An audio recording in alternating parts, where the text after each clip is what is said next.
This client is about to receive a HydraFacial and Dermaplaning treatment. With these treatments, you can make them as basic or as luxury as you like. I always start off with a warm wet cleanse, so that's using hot water, clean sterile flannel. So as you can see, the face has been wet with warm water in the flannel, and here we are rubbing in the cleansing solution. I use a cleansing solution that doesn't lather because it is much better for your skin. Generally speaking, if you see a facial cleanser that lathers, it is generally or most likely to contain parabens and sulfates, which are not good for the skin. They can be toxic. So here we are doing the first cleanse.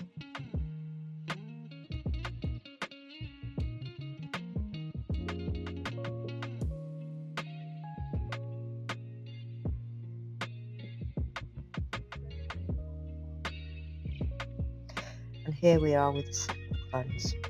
So if you notice, the practitioner here is moving their hands in the direction of the muscles.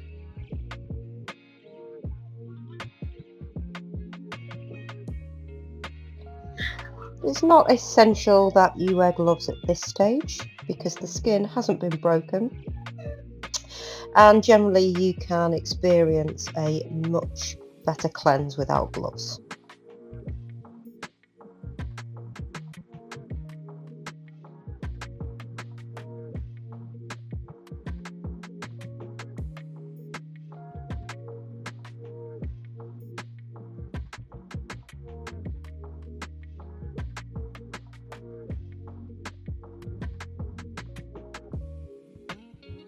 So we're about to start on stage 1 of the HydraFacial.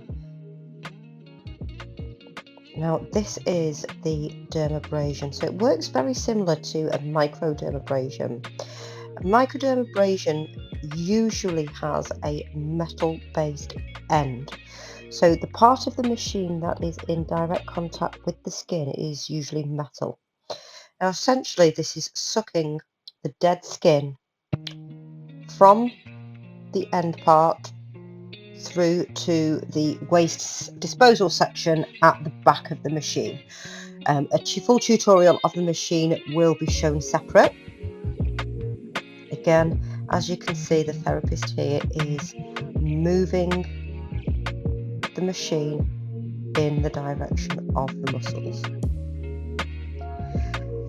The HydraFacial machine does come with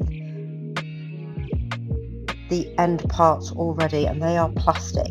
This particular one is latex, so just be careful if you do decide to purchase some latex parts that you check that your client doesn't have an allergy to latex. The plastic parts that arrive with the machine are quite difficult to clean, so I would not advise using the clear plastic ends from one client to another. I would suggest that they are single use only. With these latex parts, they can be really easily cleaned, they can be turned inside out, they can be sterilised, and they can be used from one client to another. So if you look, the skin is turning a very slight pink colour. This is the exact type of colour that I would expect to see for a treatment like this. I always start off with the dermabrasion part on 50% air and 50% water. This will be further explained in the machine tutorial.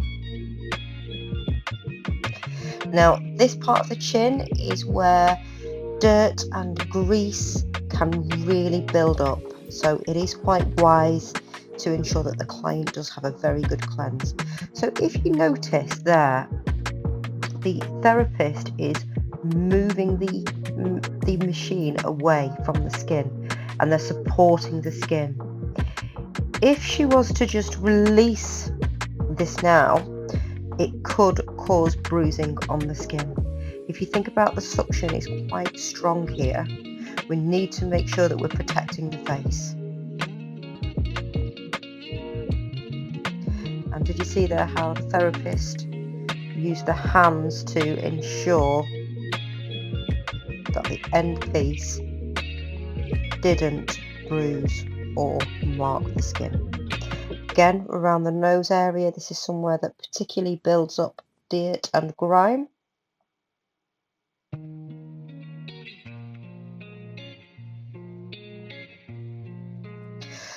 So bearing in mind the main purpose for stage 1 dermabrasion is to remove dirt and also to remove dead skin cells.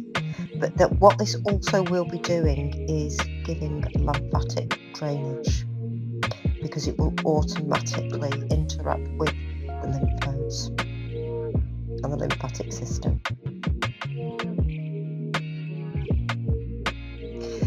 Now, it's always wise to have some material with you to soak up any water.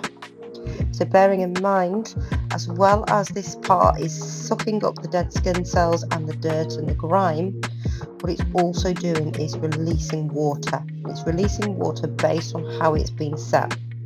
So you can set it at maximum, you can set it at minimum, or you can set it somewhere in between.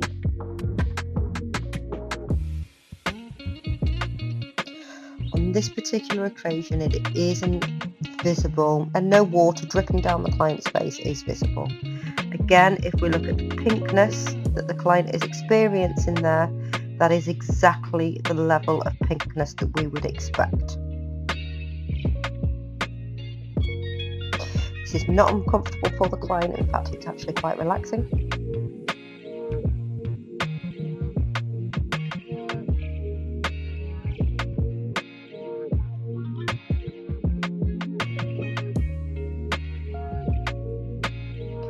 I usually spend between 8 and 10 minutes on this section.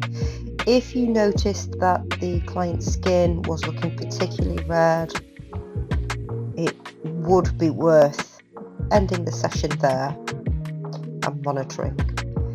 When the client comes back for their next treatment, it is worth establishing if they experienced any discomfort or if their skin experienced any redness that was beyond what you'd expect.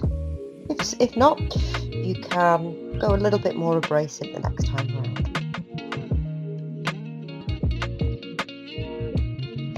This next step is the ultrasound. So what the ultrasound does is it reaches the lower layers of the skin without injecting. So you can see that the therapist here is applying gel so that it acts as a conductor. Now this is specific ultrasound gel. It is not advisable to use a different type of gel. This is odorless and harmless when using in the correct context. As you can see, just a slight layer has been added. This hasn't been slapped on. It can be quite cold as well, so it's very advisable to warm it up in your hands as much as you possibly can, but also let the client know that it may be cold.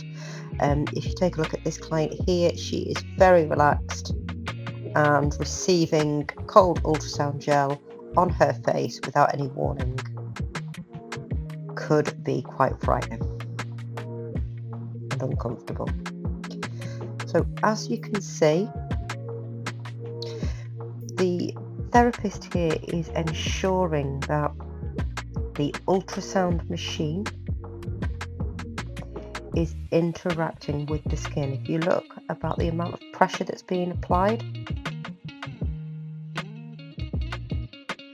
and she's moving in quite a slow figure of 8 type direction. If you were to move this around the skin too quickly, interaction just wouldn't take place and it would be an ineffective part of the treatment. Again, look at the pressure.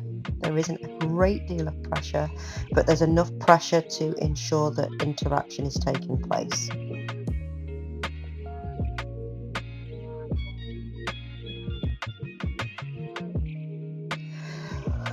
Before I start, I always hold this part of the machine to the client's ear. It does make a buzzing sound, a little bit like a buzzing bee. However, it's a type of sound that could sound like it's dysfunction into a particular client who may be more anxious. So always let them know that the sound is normal and that they shouldn't worry. I usually spend around 4 to 5 minutes on this part of the treatment. So the ultrasound is opening up the pores, it's interacting with the lower layers of the skin, and it's encouraging blood circulation. So bearing in mind the first step has stripped the skin of its dead skin cells, or as many dead skin cells are possible to remove using the dermabrasion. So we've got nice open skin and it's interacting with the ultrasound.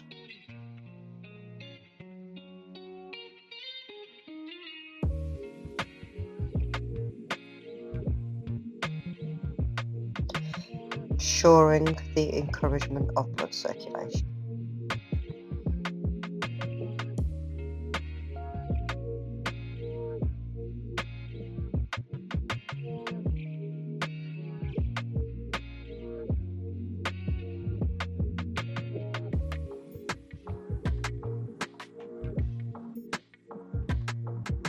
So I would apply this particular step 2 over the whole face. You can go close to the eyes, but of course leave at least a centimetre away from the eye. And again, you can see the therapist is moving in the direction of the muscle.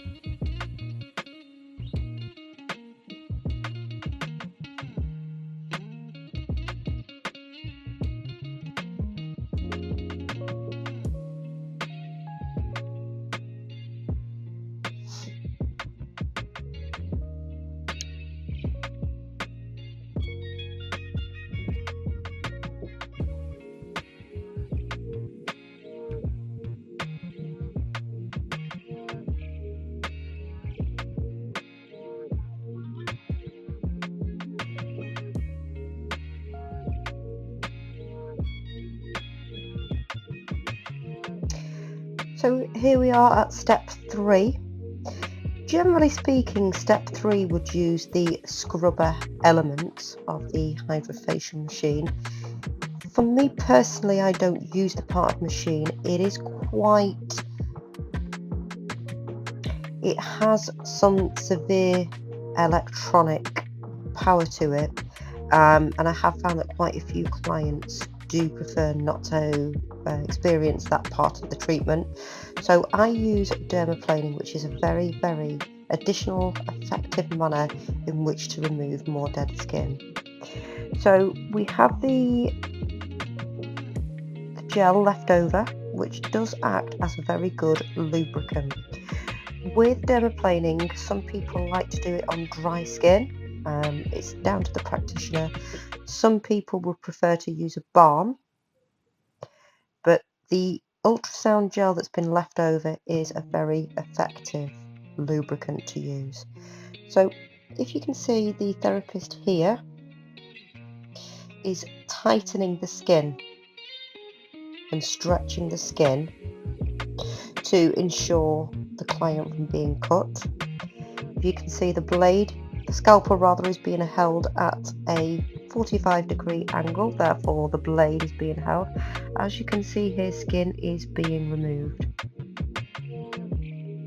What this also does is it removes the vellus hair. So looking back at your tutorials prior to watching this video, vellus hair does not have the ability to grow back thicker and blacker. You've heard of the phrase, "my hairs on my neck stood up"? That will be referring to these vellus hairs. They do offer the skin protection, which is the reason that they are there. So of course, by removing these vellus hairs, we are removing protection from elements like the sun or types of infection.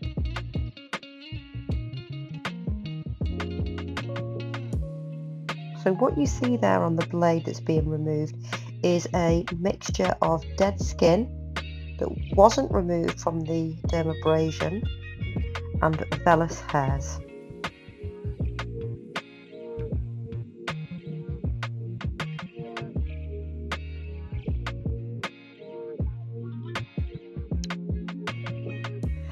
You can dermaplane the whole face, but it's always wise to check with your client if there are any areas of the face where they would not like the hair removed.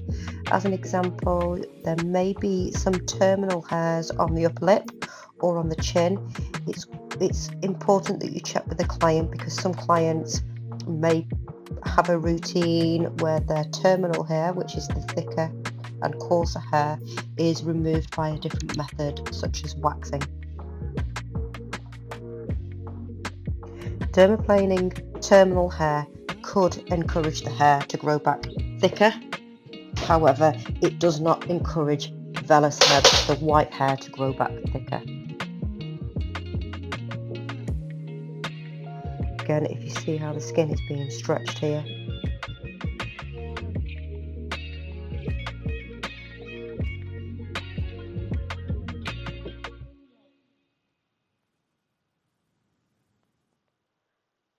So that's almost the whole of the right side of the face that's been treated.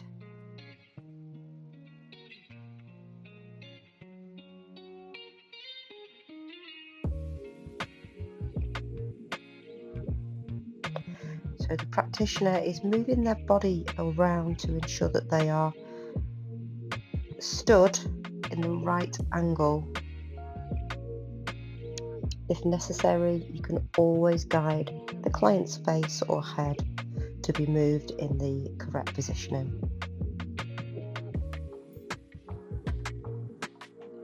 You can see here the practitioner is changing the way that they're holding the blade to ensure treatment is as successful and beneficial as possible. Always have some sort of cloth beside you to remove the dead skin so that it doesn't stay on the blade. Black is not essential, but black will show up the vellus hair that you've removed, which is why you see a lot of practitioners using a black napkin, piece of cloth.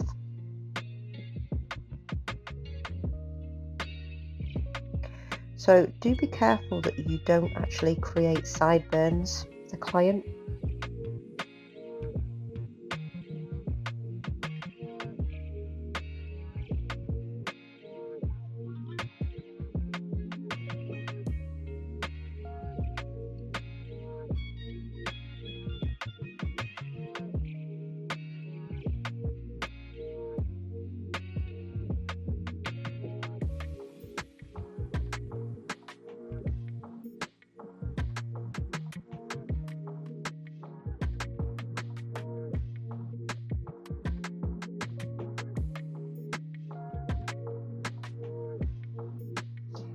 Even the nose,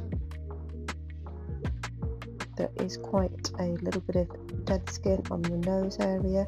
Always check with the client to make sure that they haven't had a recent broken nose. By moving the nose or being rough around the nose, it could disrupt any previous history of breakage of bones.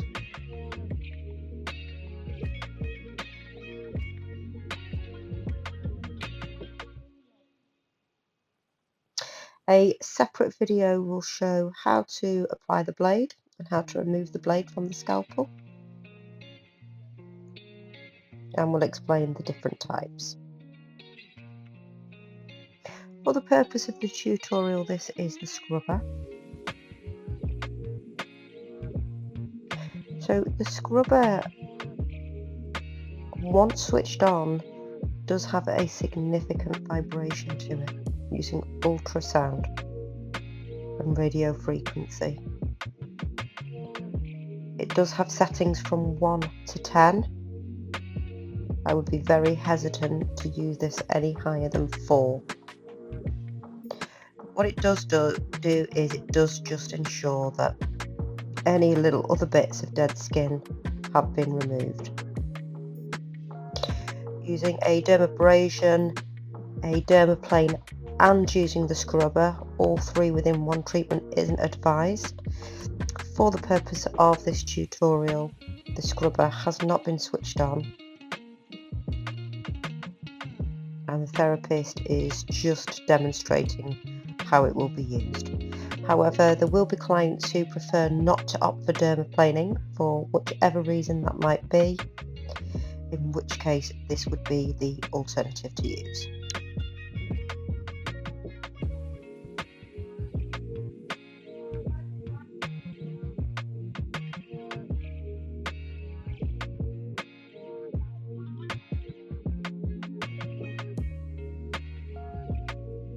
This next step is simply emitting oxygen into the skin.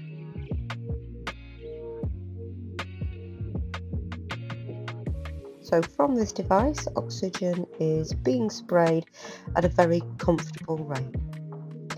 So if you look, the therapist isn't moving it across the face at great speed. She's remaining in one part of the face for a short space of time to ensure that that oxygen does embed into the skin.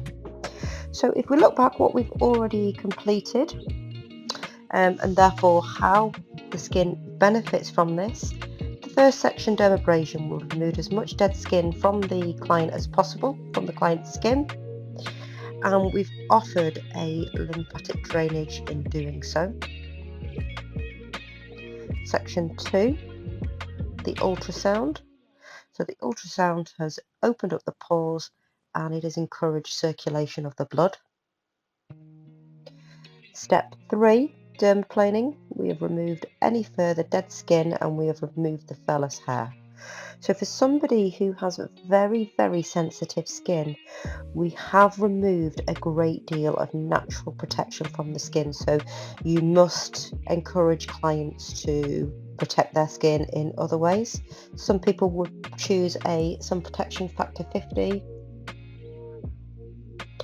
But for those clients without sensitive skin, all of those steps that we've completed beforehand will encourage this oxygen to enter the skin. Had we have completed this stage without removing the dead skin, without opening up the pores, this particular part could be ineffective.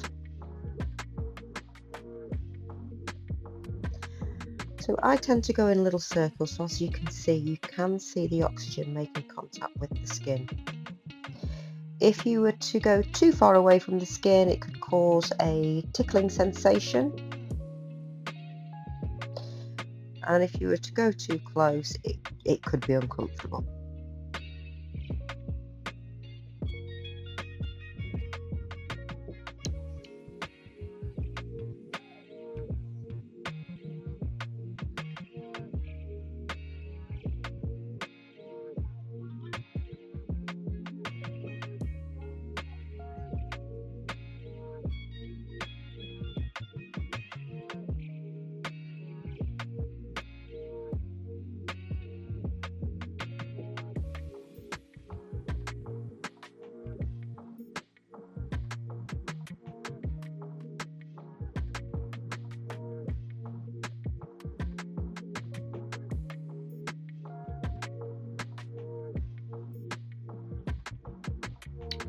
So continue on a grid system to ensure that the whole of the face has been treated.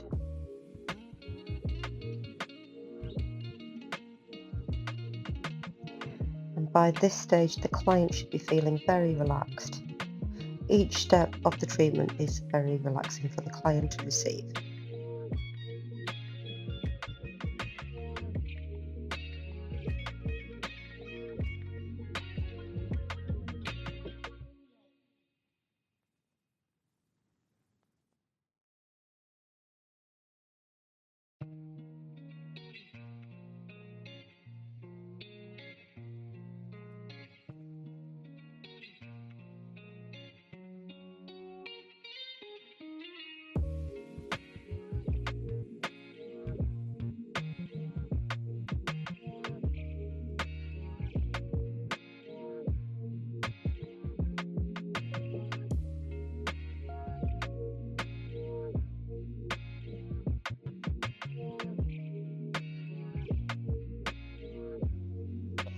At this stage, I apply non-oil-based hyaluronic acid.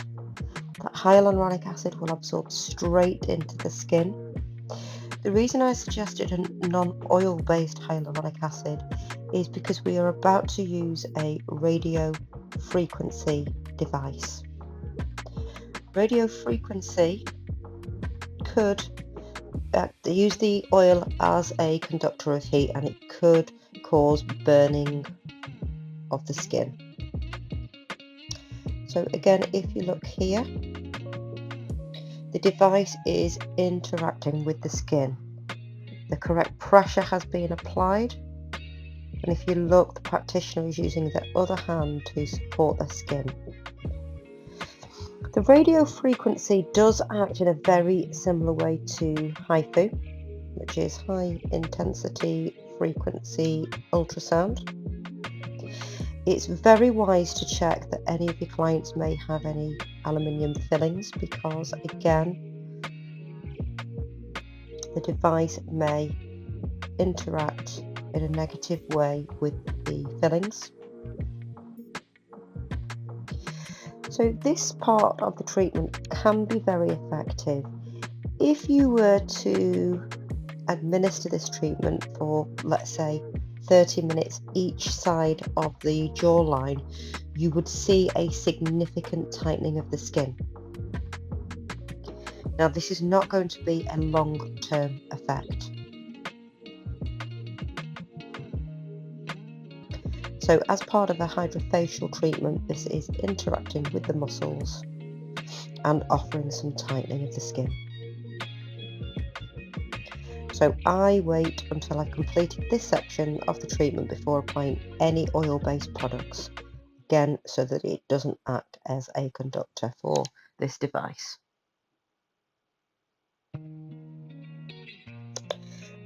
If you were to complete this treatment at speed, it would be very ineffective. In order for this to be effective, the device needs to interact with the skin slowly and effectively. This is in my opinion, is the optimal speed and the optimal pressure.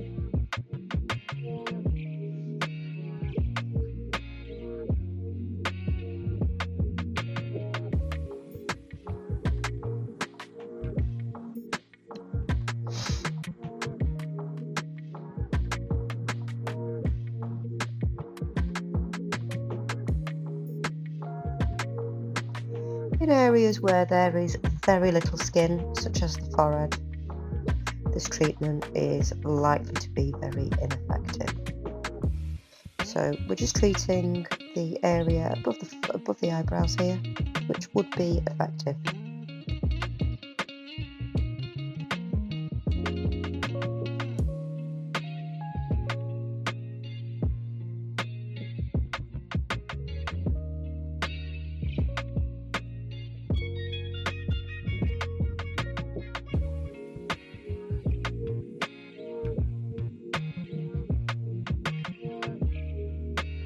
Nourishing serum is being applied very shortly.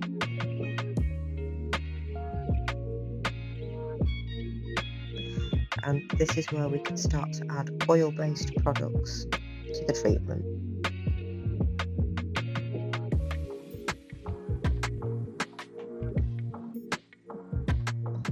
So the serum is being blended into the skin in the direction of the muscles.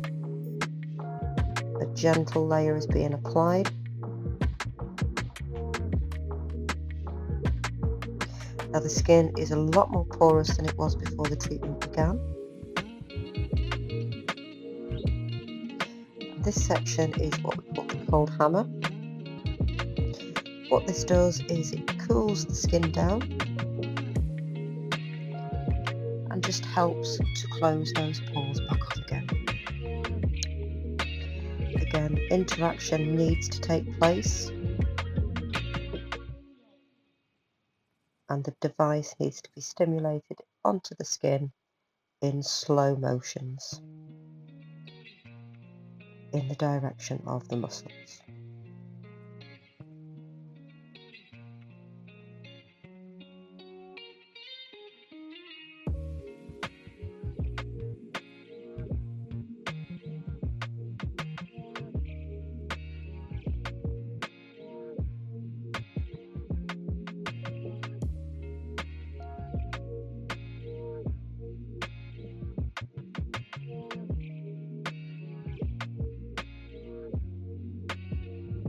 So that's one side of the face that's almost being completed.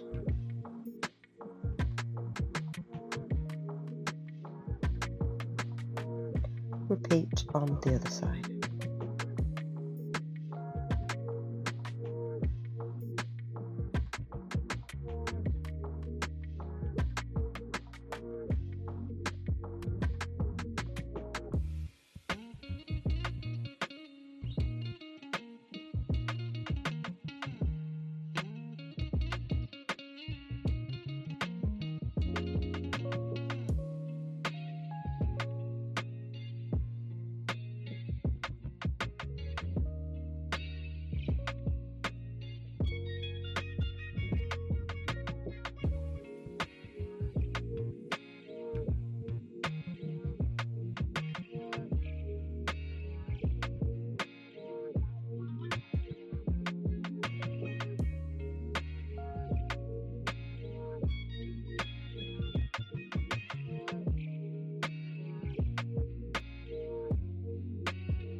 Now that the treatment has been completed,